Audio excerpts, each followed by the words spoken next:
हाँ तो बच्चों नमस्कार। स्टार्ट करते हैं। अब हम लेते हैं लास्ट से, कहां से? 24-25 से। क्या फटाफट देखते जाएं और करते जाएं।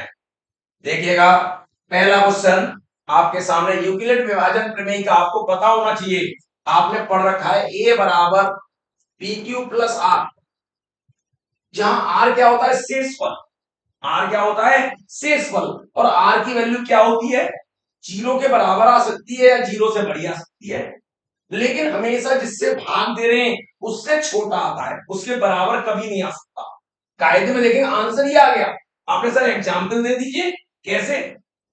आपने 5 में 2 का भाग करा तो 2 एक का 2 दूनी 4, एक बच रहा है।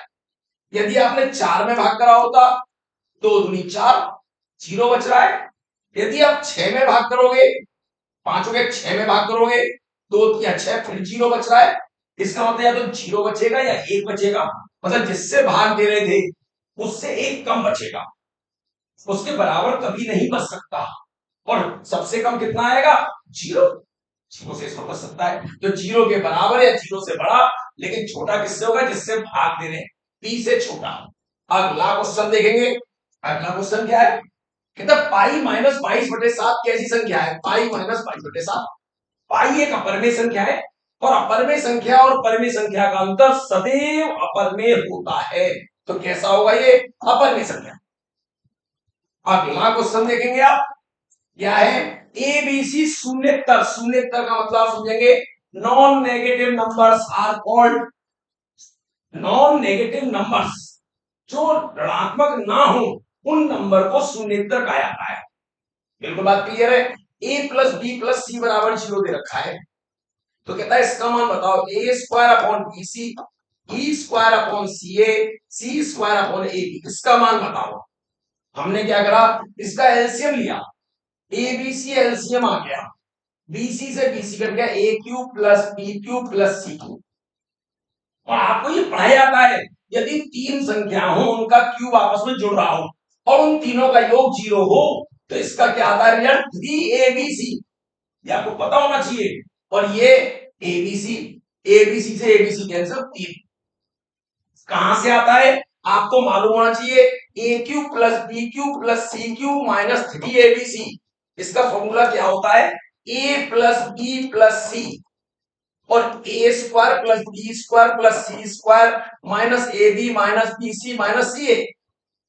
अब हुआ क्या? जब ये जीरो है तो पूरा जीरो हो जाएगा। जब पूरा जीरो हो जाएगा तो A cube plus B cube plus C cube किसके बराबर बचेगा? इसको उधर लाएंगे तो 3abc। पेपर में क्वेश्चन को वो ऐसे भी पूछ सकता है, ए पी माइनस क्यू का whole cube, Q minus R का whole cube, R minus P का होल क्यूब। इसका रिजल्ट क्या आएगा? हमने देखा इस अंदर वाले को ए बी सी, इन तीनों का योग करके देखा, क्यू से क्यू कट रहा है, आर से आर, पी से पी। इसका मतलब इसका आंसर आएगा 3abc। ए की वैल्यू कितनी है? P minus Q, Q minus R और आर माइनस पी। ध्यान देने वाली बात है। अगला क्वेश्चन देखिए क्या है। अगला क्वेश्चन कहता है m की पावर n है 32। कह रहा है m और n धनात्मक पूर्णांक है। अब 32 कब होता है? जब 2 की घात 5 हो तब 32 आता है। इसका मतलब n की वैल्यू कितनी आ गई? 2 और n की वैल्यू कितनी आ गई? 5। अब कह रहा है n की घात mn का मान बताओ। n का मान कितना है? 5 और इसके mn, इन दोनों का गुणा करो, 5 की घात 10। आंसर देखो ये रहा। स्पीड से कर रहा हूं, फटाफट देखते हैं ना। अब देखो क्या क्वेश्चन है, करेक्शन कर रखा है हम लोगों ने। 9 minus 3 divided by 1/3 plus 1 minus x. भाई साहब बोर्ड मास आप लोग जानते हो, सबसे पहले भाग वाला हल करते हैं। भाग को गुणा मतलब 3 ऊपर आ गया प्लस 1 माइनस एक्स, 3 3 9 हो गए, प्लस 1 माइनस एक्स बराबर 0। 9 से 9 कट गया, एक्स बराबर कितना आ गया? 1। अगला क्वेश्चन क्या है? अगला क्वेश्चन कहता है 3 की पावर x प्लस 1 प्लस 3 की पावर 2 माइनस एक्स बराबर 3 की पावर 3 प्लस 1। अब मैंने क्या देखा इसमें, करने को तो आप पूरा करोगे हो जाएगा आप पर, लेकिन समय चला जाएगा। अब इसकी टेक्निक देखिएगा। यदि मैंने देखा इसमें एक है, इसमें माइनस 1 है, या 2 है या माइनस 2 है, एक लगा के देखा पहले अपने दिमाग में, एक लगाया तो एक और एक 2 हो गया, 3 की घात 2 9 हो गया, और यहाँ पर 2 में से घटा 1, 3 की घात 1 3, 3 और 9 12 हो गए, और इधर कितना है 28 होगा ही नहीं, ये आंसर नहीं हो सकता। अब -1 लगा के देखा, 3 की पावर -1 प्लस 1, यहाँ पे लगाया प्लस 3 की पावर 2, -1 लगाओ तो प्लस का 1 हो जाएगा, ये 3 की पावर 0 हो गई, और ये 3 की पावर 3 हो गई, ये 1 प्लस 27 संतुष्ट कर रहा है भाई, 28 आ रहा है, संतुष्ट कर रहा है, तो इसका मतलब दूसरे वाले को भी लगा के देखना चाहिए। x बराबर 2 लगा के देखो, 3 की घात 2 और 1 3, और प्लस 3 की घात 2 में से 2 घटाऊंगा 0, ये भी आ गया, ये भी देख लो बराबर आ रहा है, इसका मतलब आंसर कौन सा होगा, ये वाला। ये नहीं कि सॉल्व करने लग गए, सॉल्व करने पे भी हो जाएगा ये, लेकिन लंबा होगा, तो हम लंबा क्यों करें, हम तो इसे संतुष्ट करा के देख लेंगे, शांति से आराम से देख लेंगे। अगला क्वेश्चन, अद्वितीय होना चाहिए, k का मान बताओ, x माइनस 2y बराबर 3 और 3x प्लस ky बराबर 1। अद्वितीय हल, अद्वितीय हल की कंडीशन होती है a1 बटे a2 does not equal to b1 upon b2। a1 के लिए 1 बटे 3 बराबर नहीं होना चाहिए -2 बटे k, कैंची गुणा k does not equal to -6, k का मान -6 के इक्वल नहीं होगा। 7वां हो गया, 8वें पे आइए, अब इसका क्या है बताओ, मॉड में x माइनस वाई का मान, मतलब यदि नेगेटिव भी आएगा तो उसको पॉजिटिव आंसर देना है, x माइनस वाई। अब लंबा होगा, पर खोपड़ी में मान लिया कि 1 अपॉन x माइनस 1 को आपने p मान लिया, तो ये 5p हो गया, ये q हो गया, ये 2 हो गया, ये 6p हो गया, ये -3q हो गया, और ये 1 हो गया। हल करना है 1 और 2, इसमें 3 का गुणा करा और जोड़ दिया, खट खट, ये देखो क्यों उड़ गया, 5 3 15 और 6 21, और 3 दूनी 6 और 1 7, p बराबर 1/3, p का मान 1/3 लगा दो, 5/3 प्लस q बराबर 2, q बराबर 2 माइनस 5/3, 6 में से 5 गए 1/3, q का मान आ गया। अब p क्या था, p बराबर 1/3 है, अब p क्या था 1 अपॉन x माइनस 1, उल्टा कर लो, x माइनस 1 बराबर 3, x बराबर 4, x की वैल्यू 4 आ गई। यहां पर q, q क्या है 1 upon y minus 2, 1/3, y minus 2 बराबर 3 और y बराबर 5 आ गया। अब मॉड में x माइनस y की वैल्यू बतानी है, मॉड में 4 माइनस 5, और ये माइनस बनाएगा प्लस का 1, आंसर क्या आएगा 1। कभी कभी एक आध क्वेश्चन लंबा दे दिया जाता है, लेकिन टाइम नहीं लगना, स्पीड आपकी होनी चाहिए अपनी फटाफट। अगला, नईम और राजन फुटबॉल की एक टीम में खेलते हैं, पिछले रविवार राजन ने नईम से 3 गोल अधिक गोल किए, परंतु दोनों ने मिलकर 9 से कम गोल किए। अच्छा, 9 से कम गोल किए, राजन द्वारा संभावित गोल किए गए गोलों की, राजन द्वारा, नईम और राजन फुटबॉल की एक टीम में खेलते हैं, पिछले रविवार राजन ने नईम से 3 गोल अधिक, तो किसके गोलों की संख्या क्या हो सकती है, और कुल गोल कितने हुए, दोनों ने मिलकर 9 से कम गोल करे, दोनों ने मिलकर 9 से कम गोल करे। इसका मतलब क्या है, यदि आप सोचें, यदि 9 से कम करे, नईम ने 0 करे हो, नईम ने 0 करे हो, तो राजन ने 3 कर लिए होंगे, 3 कर सकता है, नईम ने 1 कराओ अधिक करे ना, तो इसने 4 कर सकता है, इसने 2 करे हो तो ये कितने कर सकता है, 5 कर सकता है, कुल 9 से कम है, ये 3 कर सकता है, तो ये कितने कर सकता है, ये कितने करेगा, 3 अधिक करें तो 6। अब 9 से कम है, क्या ये गिनती होगी, ये गिनती नहीं होगी, क्योंकि दोनों के 9 से कम है, तो संभावित संख्या क्या क्या हो गई, 0 1 3 1 4 2 5, तो राजन द्वारा यही तो है, राजन ही तो दिक्कत रहा था, राजन ने कितने कितने कर सकता है, 3 4 और 5, इसका आंसर बी होना चाहिए। मतलब सिंपल सा सोचना है, ये गलती ना हो जाए, 9 से कम है, ये नहीं होगा। और राजन के पूछे, राजन अधिक कर रहा है, तो अधिक वाले इधर है। ओके, अगला क्वेश्चन 10वां क्या कहता है, x बटे वाई प्लस वाई बटे एक्स बराबर -1, तो कहता है इसकी वैल्यू बताओ, x cube minus Y cube की। अरे आपको इसके फैक्टर याद होने चाहिए, X minus Y X square plus Y square plus X Y. अब इसका यूज करना है, इसका एलसीएम कितना आ गया X Y, X square plus Y square बराबर minus one, X square plus Y square बराबर माइनस एक्स वाई, और X square plus Y square plus X Y बराबर कितना आ गया जीरो। तो इसकी वैल्यू कितनी आ गई zero, X minus Y into zero, और ये कितना आ गया जीरो, इसका आंसर होगा जीरो। 10 हो गया। अगला कहता है x प्लस टू ए, इसका एक गुणनफल है, तो a का मान बताओ। x प्लस टू ए है तो x बराबर माइनस टू ए से क्या करेगा संतुष्ट करेगा, माइनस टू ए लगा दिया, दो ए की घात पांच माइनस चार ए स्क्वायर माइनस दो ए की घात पांच प्लस दो इंटू माइनस दो ए प्लस दो ए प्लस तीन बराबर जीरो।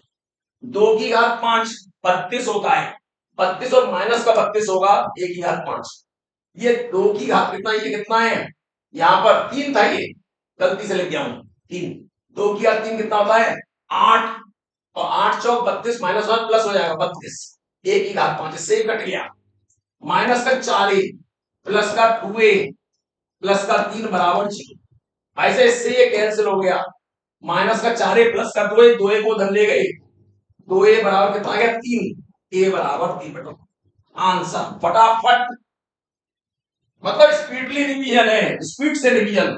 कहता है यदि किसी समांतर श्रेणी के एसएन इतने हैं तो एनवा पद क्या होगा, भाई साहब एसएन बराबर ये है 3n, ये है। अब जब ध्यान दें क्या होगा एनवा पद, गौर करिएगा, तरीका आपको सिखाया जाता है कि एन बराबर होता है एसएन माइनस वन, डायरेक्ट लिखना चाहो तो, मैं और भी तरीका सिखाऊंगा आपको। एस एन की value 5n square plus 3n है, अब मुझे चाहिए S N minus one, 5n minus one का whole square plus 3n minus one, और ये आ गया 5n square plus 3n minus 5, इसका होल स्क्वायर बोले n square plus one minus 2n plus 3n minus 3, और ये आ गया 5n स्क्वायर प्लस 3n, फटाफट minus 5n square minus 5 plus 10n plus minus 3n plus 3, इससे ये कैंसिल, 3n से 3n cancel, और ये कितना आ गया 10n माइनस 2, 10n माइनस 2 है क्या, तो सर कोई और तरीका है आपके पास, मैंने कहा हाँ सुपर। आपने कैसे, एक लगाऊंगा तो एक पदों का योग कितना आ गया, एक लगाया, ध्यान से देखें, एक का स्क्वायर है 5 और 3 8, दो पदों का योग कितना आएगा, दो का वर्ग 4, 4 पंजे 20 और 6 26, तीन पदों का योग कितना आएगा, तीन तिया 9 पंजे 45 प्लस 9, ये आ गया 54। अब देखिएगा पहला पद तो 8 आ गया, दूसरा पद क्या होगा, इसमें से इसको घटाओ 18 है, तीसरा पद क्या होगा, इसमें से इसको घटाओ 14 में से 6 गए 8 और 4 में से 2 गए 2। अब ध्यान दीजिए श्रेणी बन गई, एनवा पद चाहिए, ए एन बराबर A plus N minus one into D का मान कितना है 10, 8 प्लस 10n माइनस 10, और कितना है 10n माइनस 2, ये भी एक तरीका है जिससे आप चाहो ये कॉन्सेप्ट क्लियर करने वाली बहुत बातें हैं, क्वेश्चन इन्हीं में से बनेंगे, टेक्निक इसके अलावा कुछ नहीं आ रही।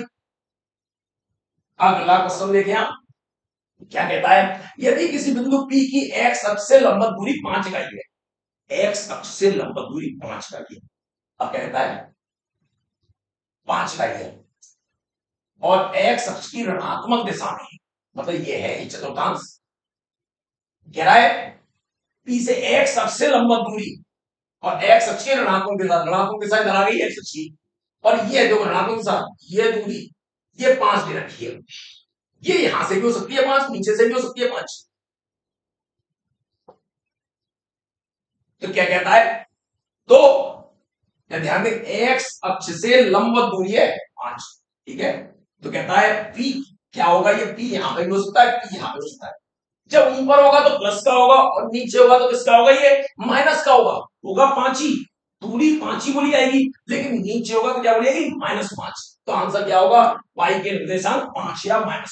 ध्यान से, बहुत अच्छा क्वेश्चन है ये, ध्यान देने वाला। अगला question, x minus Y minus 2 को बिंदु इतने और इतने को जोड़ने वाली रेखा का किस अनुपात में व्यय करती है, मैंने डायरेक्ट सिखाया था m1 बटे m2 निकालना है, माइनस चिन्ह लगाइए, पहला बिंदु रेखा में रखिए 3 माइनस -1 -2 बटे नीचे रखिए 8 -9 माइनस ये हो गया, 4 में से 2 गए 2 और 8 में से 11 गए माइनस के 3 और 2 बटे 3, कितना अनुपात आ गया 2 अनुपात 3, डायरेक्ट कहीं है या सबसे आसान तरीका है कि पहला बिंदु इसमें लगाओ, लेकिन माइनस चिन्ह अपनी जेब से जरूर लगा दो, और दूसरा बिंदु लगाओ वो नीचे रखो, आंसर डायरेक्ट। अगला क्वेश्चन क्या कहता है, दी गई आकृति में L1 L2 के समांतर है, ये दोनों समांतर है, x प्लस वाई का मान W और Z का मान ये इसके समांतर है, जरा गौर करिएगा और ध्यान से देखिएगा, यदि ये इसके समांतर है तो होगा क्या, ये कितना है, ये 180 माइनस जेड होगा सीधी रेखा, इन दोनों का योग कितना होगा y प्लस 180 माइनस जेड बराबर कितना होगा 180, और यहां पर देखिए इन दोनों का योग कितना होगा W प्लस जेड का मान, W प्लस जेड का मान कितना होगा, W plus x sorry W plus, एक बार दोबारा करता हूं, जरा यहां पे आराम से लिखता हूं, बहुत ध्यान से लिखिएगा, इसमें कौन सा हो सकता है, ये हमें ये संबंध चाहिए x प्लस वाई का मान, इस x और इस y का मान इसके योग के पदों में चाहिए, कोई दिक्कत नहीं है, ये इसके समांतर है, ये तिर्यक रेखा है, ये तिर्यक रेखा है। अब देखना यदि ये W है, ओ सॉरी ये क्या कर दिया, ये W था, कोई बात नहीं हो गया। अब देखना बहुत ध्यान देंगे, यदि ये W है तो ये कितना होगा, यदि ये W है तो ये कितना होगा, W होगा एकांतर कोण, और यदि ये X है तो ये कितना होगा X। अब देखना यदि ये Y है तो ये कितना होगा 180 माइनस वाई। अब समांतर तो ये दोनों है, समांतर ये तिर्यक रेखा ये काट रही है, तो इन दोनों का योग कितना होगा x प्लस डब्ल्यू का मान कितना होगा 180, और इन दोनों का योग कितना होगा z प्लस 180 माइनस वाई, इसका योग कितना होगा 180। अब इधर भी 180 इधर भी 180, तो ये दोनों कैसे होंगे आपस में बराबर, x प्लस डब्ल्यू बराबर z प्लस 180 माइनस वाई, हमें x प्लस वाई का मान चाहिए, इसको ले आओ, x प्लस वाई बराबर 180 माइनस डब्ल्यू प्लस z, देख लो कौन सा आंसर है ए। और आपको देखना है समांतर देखा है ऐसे याद है, देख लीजिएगा पेपर में, मैंने कुछ नहीं करा, यदि ये W है तो ये W होगा एकांतर कोण, ये x है तो ये x होगा, ये y है तो ये 180 माइनस वाई होगा, इन दोनों का योग देखना, मैंने क्या करा, इन दोनों का योग 180 होगा, क्योंकि समांतर रेखा ये रही, ये समांतर रेखा है, ये तिर्यक रेखा काट दिया, अंतः कोणों का योग 180, ऐसे यहां पर, ठीक है। देखिए 16वां क्वेश्चन देखिए, 16वां क्वेश्चन क्या कहता है, एक वर्ग है, वर्ग तथा 4 समपंचभुज है, ये इस चारों ओर ये समपंचभुज है, कहता है x द्वारा प्रदर्शित कोण, ये कोण बताना है, जब ये वर्ग है तो 90 का एंगल होगा, और समपंचभुज में प्रत्येक कोण 108 अंश का होता है, ये 108, ये भी 108, जब इधर 108 है तो ये भी 108 होगा। अब मुझे x का मान निकालना है, एक बिंदु पर पूरा कोण होता है 360, 360, 360 में से 108 ये भी घटाओ, 108 ये भी घटाओ, ये वाले, और 90 ये घटाओ, 360 में से 108 दूनी 216, 216 और 90 306, कितना आ गया 54, 54 डिग्री, x का मान 54। अगला क्वेश्चन देखेंगे ध्यान से, अगला क्वेश्चन क्या कहता है, दी गई आकृति में वृत्त का केंद्र POA व्यास है, POA व्यास है, भले नीचे दिखाई दे रहा लेकिन POA व्यास है, कहता है P से खींची गई स्पर्श रेखा पी ए को टी पर मिलती है, यदि पी पी ओ ये 30 अंश है, तो पी टी ए बताओ, पी टी ए बताओ। ध्यान दीजिएगा, ये कोण कितने का होता है, ध्यान से देखिएगा, ये कोण कितने का होगा 90। आपने क्यों होगा, क्योंकि अर्धवृत्त में बना कोण, ये व्यास है तो अर्धवृत्त हो गया, अर्धवृत्त व्यास के दोनों सिरे यहां मिलने पे का एंगल होता है। अब देखिएगा, ये वाला कोण इस कोण के बराबर होगा, क्यों, स्पर्श रेखा और जीवा के बीच बना कोण उस जीवा के दोनों सिरे परिधि में मिले उसके बराबर होता है। ये 30 का आ गया। अब ये 30 है, ये 90, ये 30, ये देखिए ये बहिष्ठ कोण है इस वाले त्रिभुज का पीबीए का, ये कोण इन दोनों कोणों के योग के बराबर होगा। 90 और 30 120 हो गया। ये आपको एंगल चाहिए ये वाला, त्रिभुज के तीनों कोणों का योग कितना होता है 180, ये 120 और ये 30 150, तो ये कितना बचेगा 30। आंसर आएगा इसका 30। लास्ट प्रमेय लगी है, वो प्रमेय कौन सी थी, ये वृत्त होता है, ये इसकी स्पर्श रेखा है, ये स्पर्श जीवा है, इसके बीच का कोण इसके एकांतर खंड में परिधि पे बने कोण के बराबर होता है। थीटा है तो ये भी थीटा होगा। बस इसमें क्या था, स्पर्श रेखा ये टेढ़ी है, जीवा ये रही, ये कोण इस कोण के बराबर होगा। बिल्कुल क्लियर। अगला क्वेश्चन देखिए, अगला क्वेश्चन क्या है, ये कहता है चित्र में 2 इकाई व्यास है, व्यास 2 है, तो त्रिज्या इसकी कितनी हो गई 1 1। अब कहता है अंतर्गत वृत्त किया गया है, त्रिज्या बताओ, अंदर वाला जो वृत्त है इसकी त्रिज्या बतानी है। ऐसे इस वाले की त्रिज्या कितनी है 1, इसकी त्रिज्या कितनी है 1, इसका मतलब इसकी जो त्रिज्या होगी ये भी 1 होगी। अब ये क्या होगी 1 से कम होगी, जितनी भी हो लेकिन 1 से कम होगी। अब यहां पर देखिएगा, ये 1 से ज्यादा है, ये 1 से क्या है, ये 1 से ज्यादा है। 1 मिनट, बस 1 मिनट रुक जाए, ये 1 से ज्यादा है, जब 1 से ज्यादा है तो क्या होगा, √2 का मान 1.414 प्लस 1, 2.414 में 2 का भाग करेंगे 1 से ज्यादा का, ये आंसर नहीं होगा।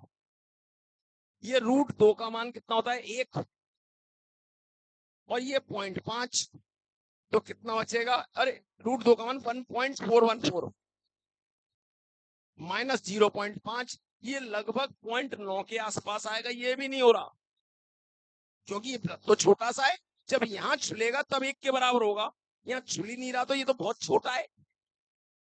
तो इसके बाद देखिएगा, आप निकालना चाहेंगे निकलेगा भी, ये देखिए 2√2 है, 2√2 का मतलब 2.8 के लगभग आ जाएगा, -1, ये भी 1 से ज्यादा आ रहा है।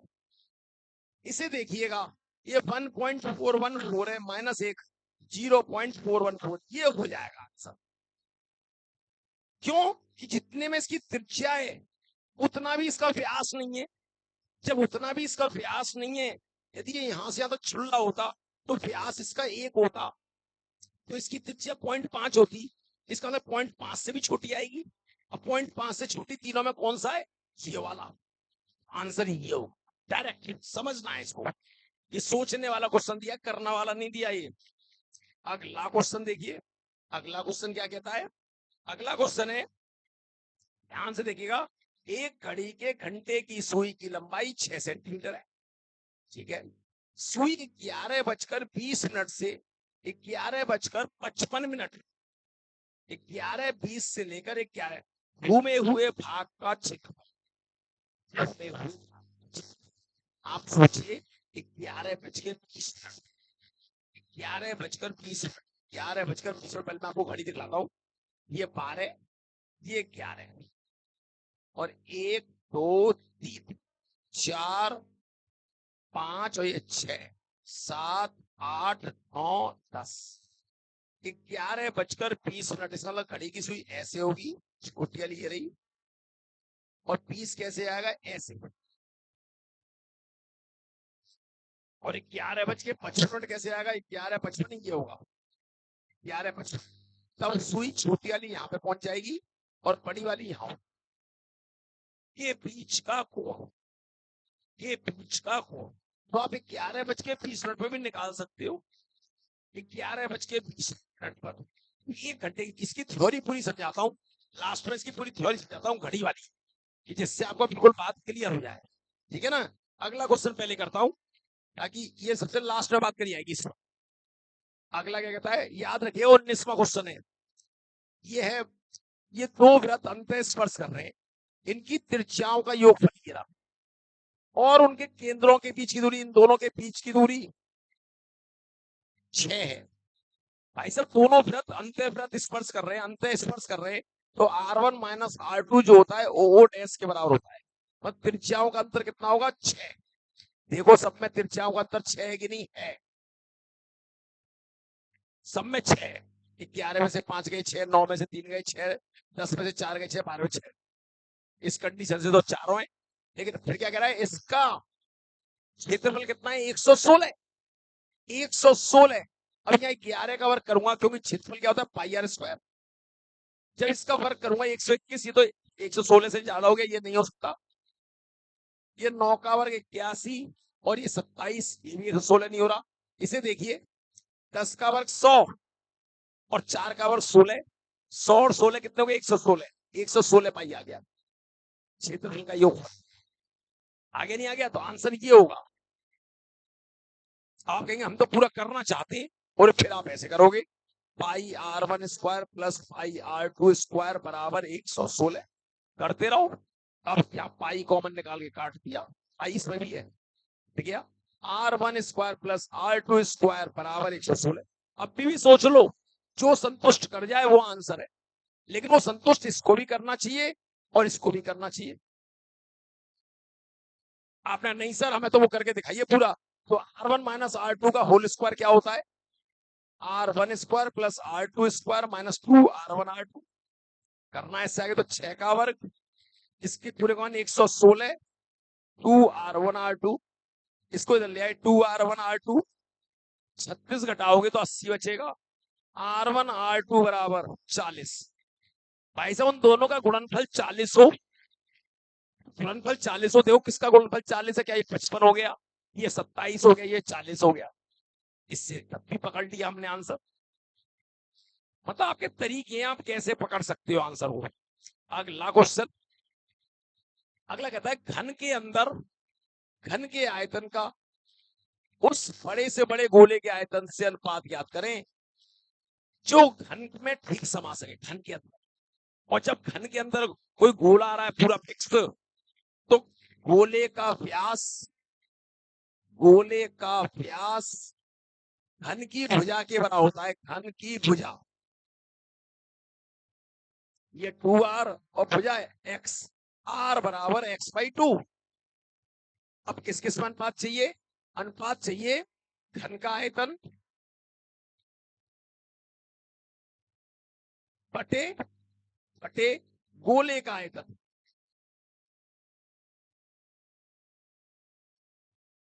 घन का आयतन, घन का आयतन क्या होता है, भुजा का क्यूब, और गोले का आयतन 4/3 पाई R का क्यूब, x/2 का whole cube. X cube upon 4/3 pi X cube बटे 8, 3 दूनी 6 ऊपर पहुंच गया, 6/पाई, 6/पाई ये आंसर है। अगला देखिएगा, इसका अगला अगला क्या कहता है, यदि एक आयत फलकी के संलग्न फलकों का क्षेत्रफल XYZ है, मतलब किसी आयत फलकी का मतलब घनाभ, यदि फलकों के संलग्न फलकों का क्षेत्रफल कभी भी दे रखा हो और आपसे आयतन पूछते हैं, तो आयतन होता है, बहुत बार सिखाया जा चुका है, वर्गमूल लो और इन तीनों भुजाओं का गुणन। पीछे क्वेश्चन आया था, बड़ा शानदार क्वेश्चन था वो। उसने क्या करा था, संलग्न फलकों का कुछ और दे रखा था, मतलब वो फलकों की लंबाइयां दे रखी थी 8 8 4 4। आया हुआ क्वेश्चन है, बहुत शानदार, इसी बेस पे आया हुआ क्वेश्चन है, जरूर उसे कर लेंगे ध्यान से। अगला क्वेश्चन, यदि एक शंकु की त्रिज्या 20% की वृद्धि कर दिया है, उसकी तिर्यक ऊंचाई दुगनी का पृष्ठ में कितने प्रतिशत की वृद्धि होगी। मैंने कहा था आपसे, कभी परसेंट का आंसर आ जाए, क्वेश्चन आ जाए, तो सबसे पहले जो पूछा उसके बारे में देखो। वक्र प्रश्न पाई आर एल होता है, हमने आर और एल ले दिया क्योंकि पाई तो कांस्टेंट है, त्रिज्या मान ली 1, फिर त्रिज्या मान ली 1, फिर क्या होगा 1 गुणा 1 बराबर 1। अब 20% की वृद्धि हो रही है, परसेंट का निशान हटाओ, 20 में 100 का भाग करोगे 0.2, वृद्धि हो रही है तो इसमें जोड़ दो 1.2, और इसकी तिर्यक ऊंचाई कितनी होगी, दुगनी, तो ये 2.4 आ गया। बढ़ रहा है कि नहीं बढ़ रहा, कितना बढ़ गया 1.4, 1.4 बढ़ गया, कितने पे बढ़ा, 1 पर, परसेंट के लिए 100 का गुणा कर दो, 140, 140। अगला क्वेश्चन, अगला क्वेश्चन देखे ध्यान से, ये क्वेश्चन है और मैंने आपको त्रिकोणमिति में कई बार सिखाया, कभी भी ऐसे क्वेश्चन आ जाए जो मन में आए वो एंगल ठोक दो, सीधे से ठोक दो, थीटा बराबर 0, तो साइन 0 का मान 0, कॉस 0 का 1, साइन 0 का 0, तो 3 इंटू 0 इंटू 1, कितना आ गया 1, आंसर 1, डायरेक्ट कट, फटाफट। अगला क्वेश्चन देखिए, अगला क्वेश्चन क्या है, देखिएगा, कुसेक का परिवर्तन सेक होता है और सेक का परिवर्तन कुसेक होता है, साइन का परिवर्तन कॉस होता है, उल्टा कुसेक होता है, लेकिन परिवर्तन क्या होता है, कॉस। तो ये देखिए कुसेक है, ये सेक है। अब ये कुसेक 60 प्लस 65 प्लस थीटा, अब मुझे यहाँ पे कुसेक करना है तो मैं 90 में से घटा दूं, कुसेक 90 में से इस एंगल को घटाओ, 90 माइनस 25, और ये प्लस का थीटा हो जाए, माइनस 10 55 माइनस थीटा, इसे प्लस, कॉट का परिवर्तन करना 10 कर दिया और 90 में से घटा दो, 90 माइनस 35 माइनस थीटा, ये देखो क्या हो गया, कुसेक 65 प्लस थीटा, ये क्या हो गया, ये हो गया कोसेक, कितना हो गया 65 plus theta, 10 55 plus theta plus 10 65 minus theta, 90 में से 35 गए, 65 कहां से हो जाएंगे 55, और ये माइनस माइनस प्लस होना चाहिए था, ये गलत दे दिया माइनस थीटा, तो यहाँ पे माइनस है तभी तो कटेंगे, इससे ये कट गया, इससे ये कट गया, कितना आंसर आ गया 0। ठीक है, अगला क्वेश्चन देखेंगे, अगला 25 मीटर ऊंची चट्टान, 25 मीटर ऊंची, ये 25 मीटर ऊंची चट्टान के एक सिरे से एक मीनार का उन्नयन कोण, उन्नयन कोण मीनार के पाद बिंदु के अवनमन कोण के बराबर है, मीनार की ऊंचाई 25 मीटर ऊंची पहाड़ी के शीर्ष से, 25 मीटर ऊंची ये पहाड़ी है, इसके शीर्ष से एक मीनार का उन्नयन कोण, एक ये मीनार है, उन्नयन कोण बनना है तो इससे ऊपर बनना होगा, उन्नयन कोण मीनार के पाद बिंदु के अवनमन कोण के बराबर है, मतलब ये कोण जो है, यदि ये थीटा है तो इसके नीचे का भी थीटा है, ये भी थीटा है, यदि ये थीटा है तो ये भी थीटा होगा, तो कहता है मीनार की ऊंचाई बताओ, ये ऊंचाई, ऐसा ध्यान दीजिए, ये 25 है तो ये कितना आएगा, आपको निकालना सिखाया गया है, टेन थीटा का फॉर्मूला लगाओ, ये 25 कॉट थीटा आ जाएगा, और यदि ये 25 कॉट थीटा है तो ये भी 25 कॉट थीटा होगा। बिल्कुल बात क्लियर है, अब ध्यान देना, बिल्कुल बात से ध्यान से। अब ये कितना बचा h माइनस 25, अब ये टेन थीटा बराबर कितना होगा, टेन थीटा बराबर h माइनस 25 बटे 25 कॉट थीटा, कैंची गुणा कर लो, कॉट से टेन कट जाएगा, h माइनस 25 बराबर 25, h बराबर 50 मीटर।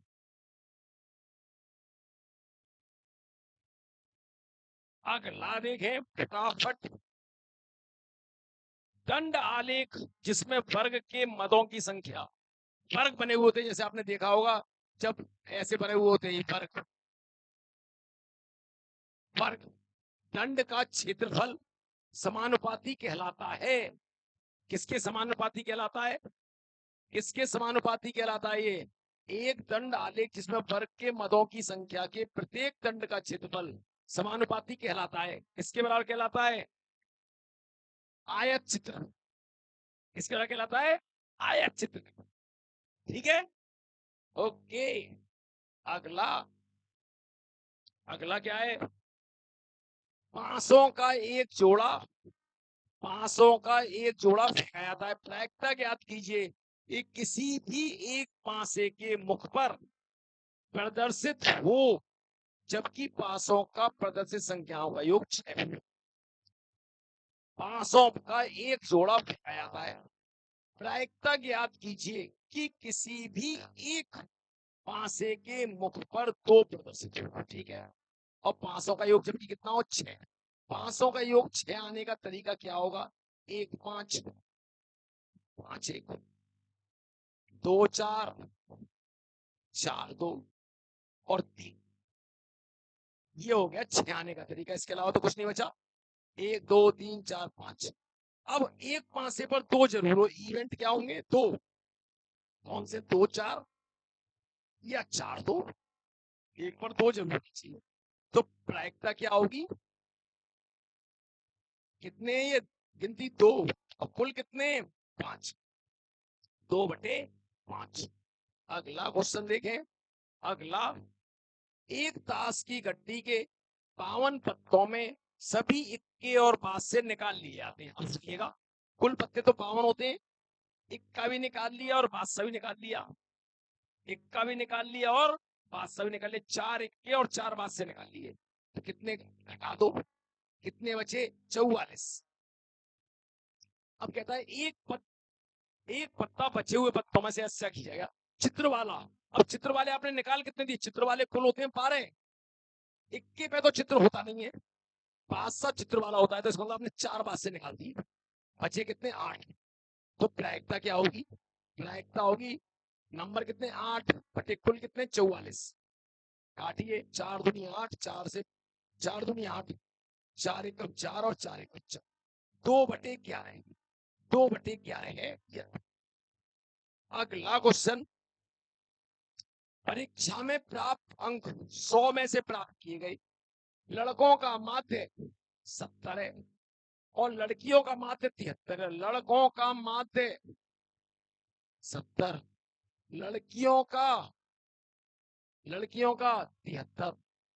यदि सभी प्राप्त अंकों का माध्य टोटल कितना माध्य? 71। तो लड़कों और लड़कों की संख्या का अनुपात। और भैया, कुल माध्य होता क्या है? माध्य क्या होता है? नंबर बॉयज का इंटू माध्य बॉयज का। 1 मिनट, फटाफट। माध्य बॉयज का प्लस नंबर ऑफ लड़कियों की माध्य लड़कियों का बटे कुल योग n1 + n2। ये माध्य कितना है? 71। लड़कों की संख्या गुणा 70, लड़कियों की संख्या गुणा 73 बटे n1 + n2। 71 n1, 71 n2, 70 n1, 73 n2।